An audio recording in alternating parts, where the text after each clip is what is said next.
Hello, everyone. Good afternoon. Hopefully, you can all hear and see me okay.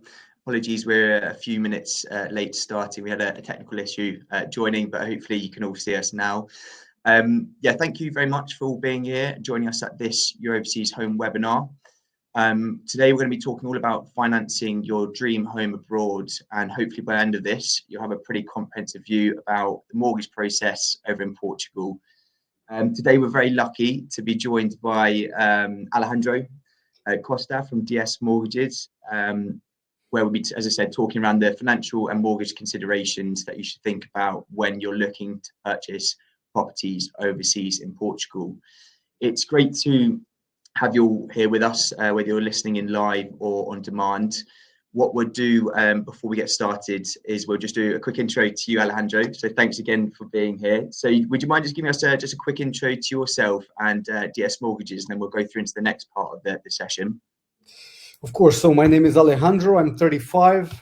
I'm the CEO of DSI Mortgage Brokers. We have several offices in Portugal, and we focus on helping clients get their best mortgage rates through a broker, not paying a cent for a fee to us, using our services that are 100% fee. And our main goal is to help clients to get the best conditions, as I just said. Perfect. Yeah, thanks, Alejandro. And say we're very lucky to have you here. I know we've worked with one another for a number of years, and you've helped countless numbers of our clients, but also your own clients, get the best rates over there in Portugal, but also, to fulfill their dreams of owning property over there. So thank you again for your time, and thank you very much for offering your insight and knowledge over the course of this 30-minute session. So for everyone listening in, we'll run this over the next sort of 25 minutes or so as a question and answer style session. So if you do have any questions as we go along, at the bottom right-hand side of your screen, you should see a questions tab. Please feel free to drop any questions that you may have within there. Try and test Alejandro and myself around the buying process in Portugal and the mortgage processes, and we'll hopefully get around to answering them, all of them, throughout this session. If we don't, we will pass across your details and also any questions that you have to Alejandro and his team at DS Mortgages, so they can take a bit more time to understand your unique requirements, and hopefully, help you on that journey overseas in Portugal. So yeah, without further ado, I don't want to take up too much time myself, Alejandro. So we'll go straight into some questions. So I suppose a good place to start would be where we are currently. I know here in the UK, there's been mixtures of interest rate movement over the last 4 or 5 years, which has been fairly drastic. What's the current situation like over in Portugal at the moment? Okay, so regarding rates in Portugal, because we are within the 27 member states of the EU, we obey by Euribor, which is the European offered rate. At the current situation is that ECB is lowering the interest rates, okay, after a big recession that was felt in many different countries of the EU, especially Germany, for example. So the Euribor is supposed to, regarding the specialists, to go down to up to 1.95 until December 2025. At the current market, it's around 3-ish, okay? But banks are already doing promotional rates at 2.5 for fixing for the first 5 years of the mortgage. So means that the banks, if they are doing this promotional rates, believe that the rates will be lower than this within a year or so. So they prefer to lose some money now and gain along the way, because that's why they're doing this promotional rates, okay? So the rates now we use variable, mixed, or fixed rates, fully fixed for the entire term of the mortgage. The variable rates are connected to a 3-month Euribor, 6 months Euribor, or 12 months Euribor, meaning that it's reviewed every 3, 6, or 12 months. The 12 month Euribor usually is more expensive than the 6 or 3 months Euribor for obvious reasons. Having a 12 month Euribor means that at least you have your rate fixed for a year. So the mixed rates usually is fixing the rate for, if it's a 20-year mortgage, fixing for a certain period of time, like the first 2, 3, 5, 10 years, and then the remaining is variable. The fully fixed is fixing for the full term. Fixing for the full term can be 3.4%, 3.3%. So that's more or less what we would have at the moment. So this is the scenario at the present moment, but going down every month for now. Yeah. Perfect, Alejandro. I wish I was going to ask you what the future looks like, but I know you don't have a crystal ball over there in Portugal with you. But yeah, so it sounds like it's a bit of a better situation over there in Portugal than it is here in the UK. Not just for the weather, but also for the interest rates as well. But that's good to know. I suppose when it comes down to mortgages, I'm currently going through the process myself here in the UK, so I've got a bit of an understanding around the process here. How does it work in Portugal in regards to working out how much a person can borrow? What does that process look like, and what kind of things do people need to factor into that conversation? Okay, so I must say it's pretty much like in the UK. So banks, lenders in general, so we work with all banks.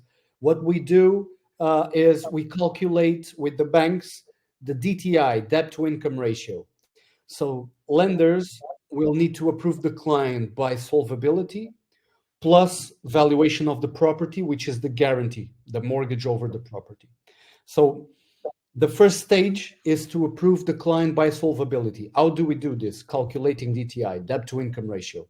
The lenders look at the net income versus liabilities that the client already has. So if we grab an example of a UK citizen, a British citizen, they will look in Portugal at the P60 payslips, self-assessments versus Experian credit report if there are any credit responsibilities. And the responsibilities, the credit responsibilities the client already has in the UK plus the new one in Portugal should not exceed 50% of the client's net income. So I give you a basic example, a practical example. If a client earns 10,000 euros, I'm talking euros, I will not speak pounds, but let's say euros, 10,000 euros, and already has 2,000 euros with the conversions in a mortgage in the UK, means that 20% of the client's net income is going into debt. Okay, sure. Meaning that the client can have another mortgage in Portugal up to 3,000 per month, because that will sum up to be 50% of the client's net income. Okay, this is a simple math. Of course, we take into consideration other things, but this is one of the ways the clients calculate the DTI. Sure. Okay, so after approving the client by solvability, which takes around a week after we have all documentation, then the next phase will be to make a survey of the property. Okay, send a surveyor, an independent surveyor, independent from the bank, which is randomly picked, to go to the property and make the valuation of the property. If the valuation at least matches the price, the client can have up to 80% financing of the valuation of the property if the client is a non-resident. Grabbing once again the example of the British citizen, okay, in Portugal. Sure. Okay, great, Alejandro. That's I know we've been working with each other for some time, and I know the surveyor is probably a very important part of the process. Just on that note, when does that survey normally get done? Is it a point where you've made an offer, or is that a point before you make an offer where you'll probably get the survey done? Great question. So the offer can be done in principle before you even have the mortgage. However, we advise that you should have a mortgage and a survey done before you do the offer and sign a promissory contract. Because in Portugal, putting an offer doesn't bind the client in any way. Okay? In Portugal, what binds the client is the promissory contract. We call it CPCV, so Contrato de Promessa de Compra e Venda. It's a contract in which the buyer promises to buy and the seller promises to sell. If this happens, what happens next is that the buyer will put 10% down to secure the property, and this 10% are non-refundable unless there is a clause saying in the contract that if the client doesn't get the mortgage approved, then gets the 10% back. However, the seller, the vendor, needs to accept this condition. Usually, the seller doesn't accept this condition. Okay, so that's why clients, when they go to make an offer, they should already be approved by solvability by the bank. And as soon as they put the offer in, they do the valuation, which takes less than a week.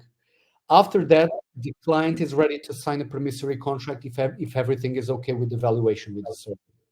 Okay. So the survey is the next step after having the approval by solvability and putting an offer in, but before signing the promissory contract. Okay. Signing the promissory contract should be after the valuation. Yeah.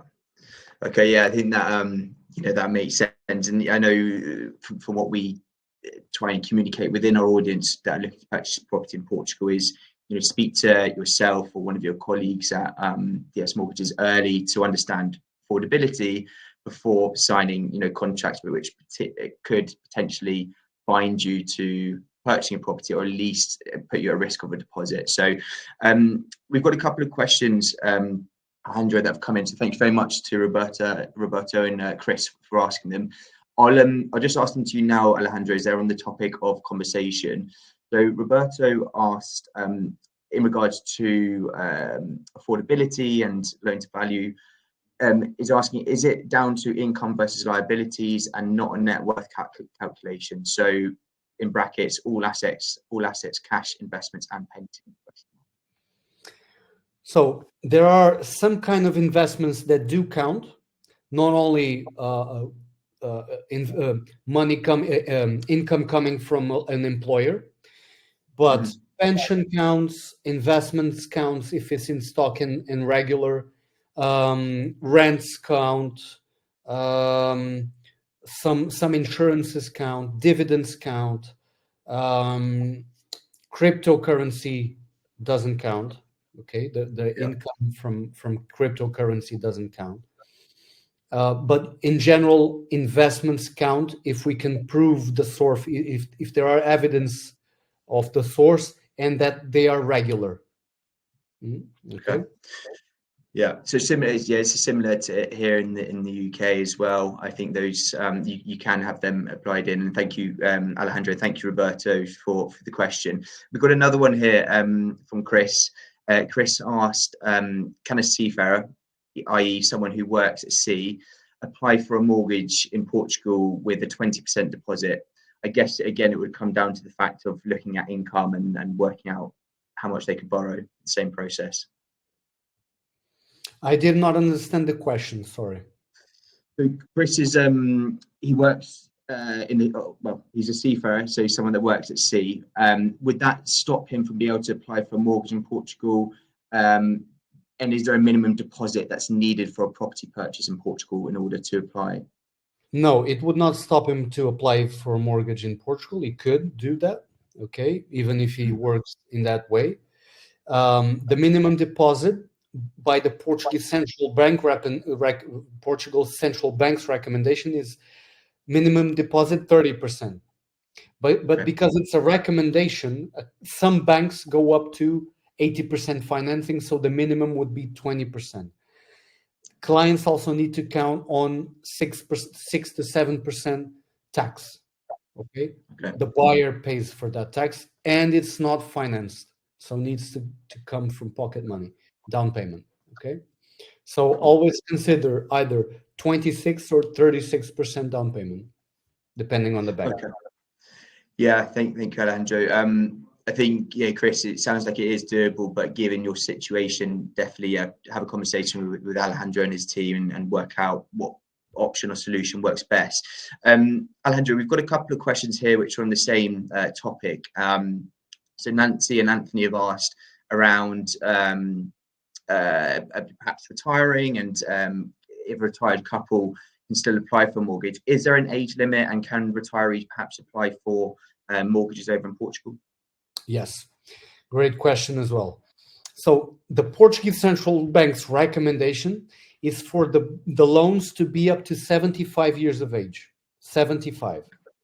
However, because it's a recommendation, once again, some banks push it to 8 years of age if the clients are older than 50 years old.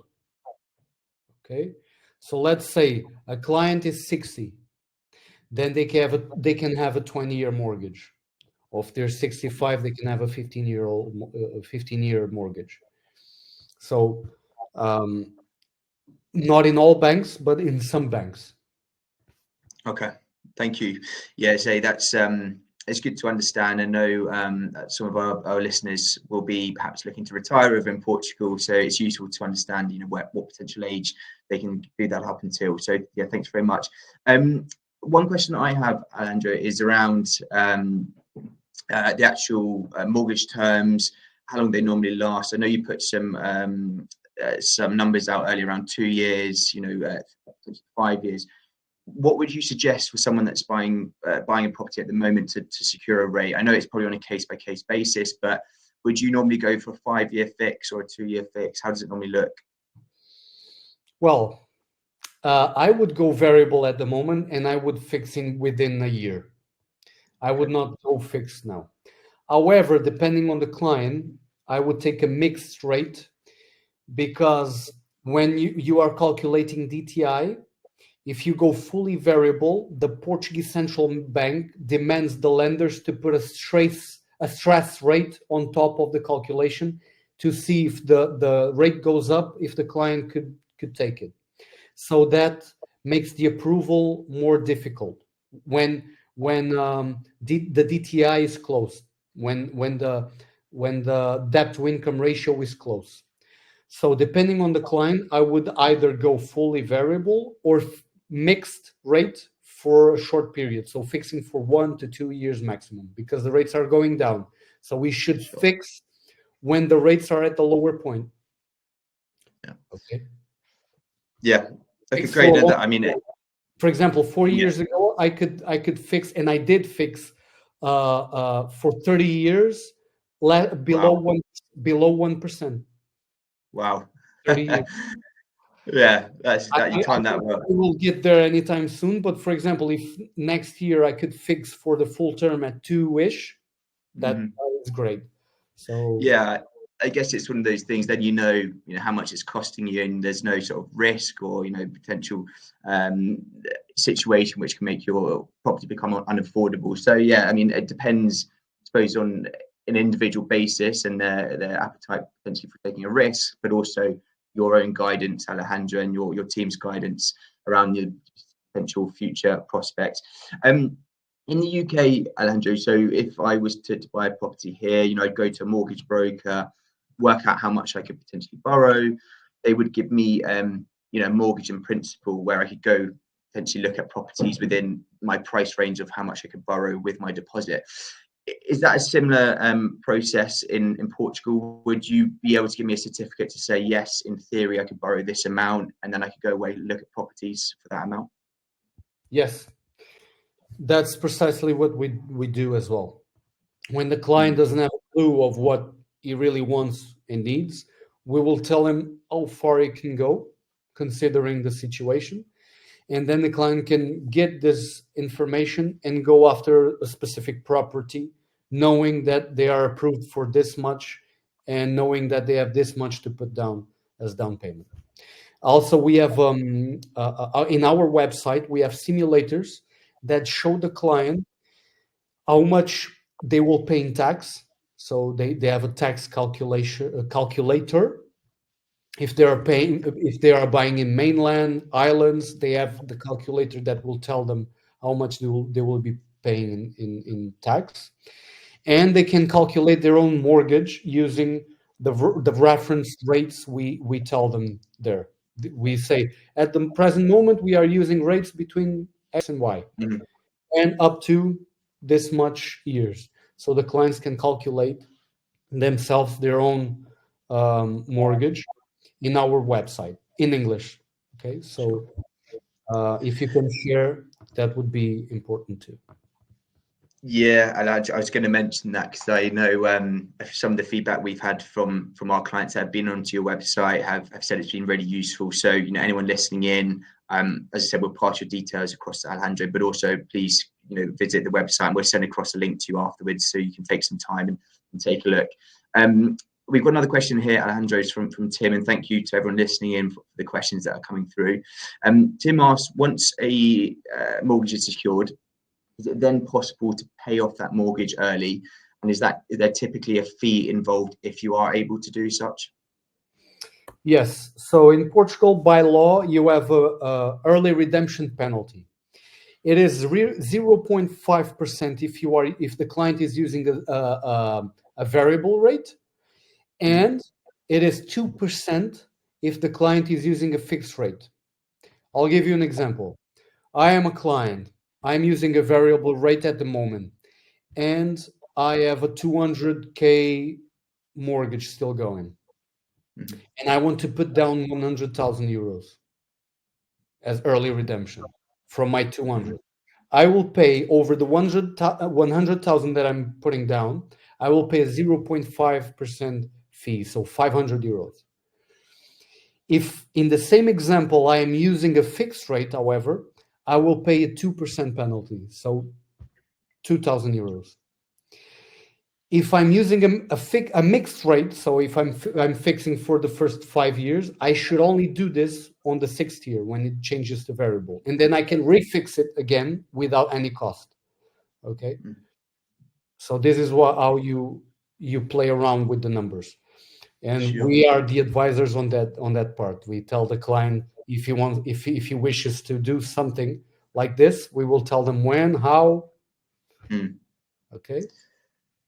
Yeah, great. And I think it comes back to the point that everyone has different requirements, different plans, and having that conversation with yourself or one of the colleagues, at least people can plan for the future and understand the potential charges involved on their mortgage solution that they've taken up. So, for example, if it's a fixed rate, the charge is more on paying it off, and you can take that into account. So that's a really good question, Tim, and a great answer, Alejandro. Thank you very much. One question that I was going to ask, and I'm not entirely sure if we've touched upon it yet, Alejandro, is buying a property in overseas is a big undertaking for a lot of people. I think a lot of people immediately start looking at properties first, and then we'll think, found the right property, let's talk about mortgages, let's talk about the visa process. When would be the best time to have a conversation with you or the team at DS Mortgages? Would it be at the point where they've come across some viewing trips, or would you suggest they do it way in advance of that point? We are the first stage, even before speaking to a lawyer, to get the Portuguese fiscal number, the NIF. Why? Because if the client will need financing,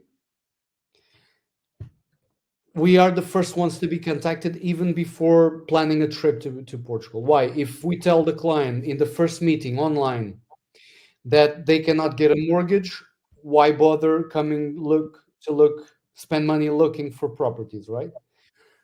And if they are coming to look at properties and using financing, using the banks, they should know what they can count on so they can look in certain areas and budgets. Okay, so in our end, we can even tell them, so if you have this much money, maybe we can leverage. Instead of buying one, you buy two in different places, and you can leverage your money. And we present a business plan in showing the client that using a 2 or 3% rate will be beneficial, and they can get a nice deal buying even more than one property, leveraging the banks. So before we are the first stage, basically.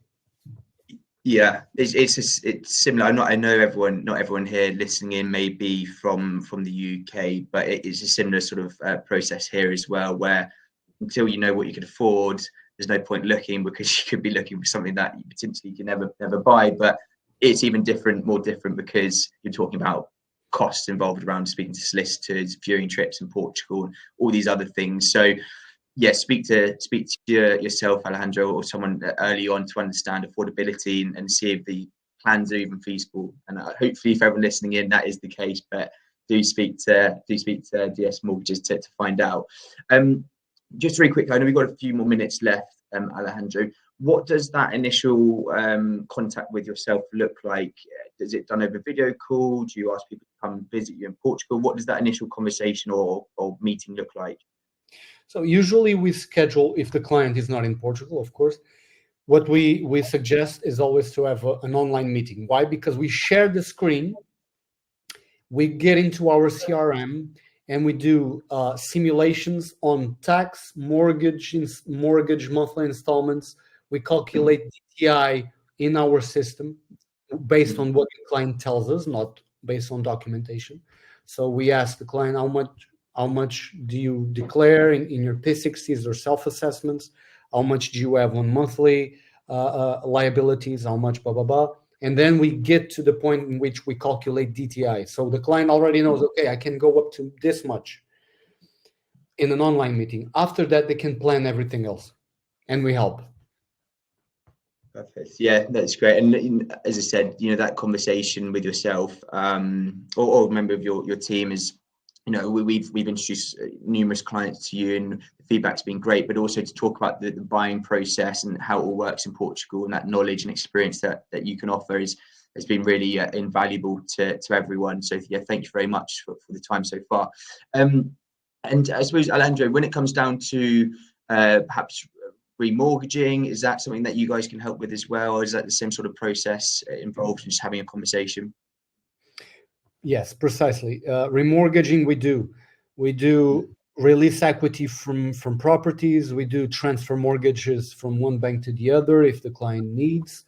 We renegotiate. We take care of the whole lot. Yeah. Okay.